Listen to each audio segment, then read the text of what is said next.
You may have heard the verse from Philippians 1:21, which says, "For me to live is Christ, and to die is gain."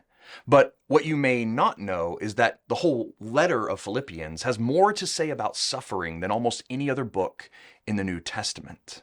The Apostle Paul wrote this letter to the church in Philippi, where some of his closest friends and most long term supporters lived.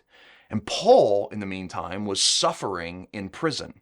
His friends in Philippi were also suffering from religious persecution, and all of them were sharing in the suffering of Jesus to the point where Paul wrote about dying like Jesus. So when Paul says to live is Christ, he means that to go on living means to go on suffering. It means to continue being in prison, to continue being persecuted for obeying God.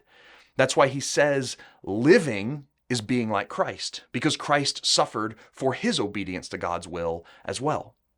Yet, Paul knows suffering is his and the Philippians' future. They will both go on living and suffering in the same way Jesus did.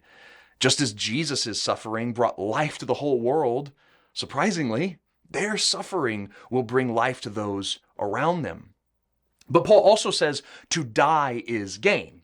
Most of us don't think about dying as a way to get something, but as the place where we lose everything. However, Paul knows that when he dies, he will be with Jesus, which for him is the greatest gain imaginable.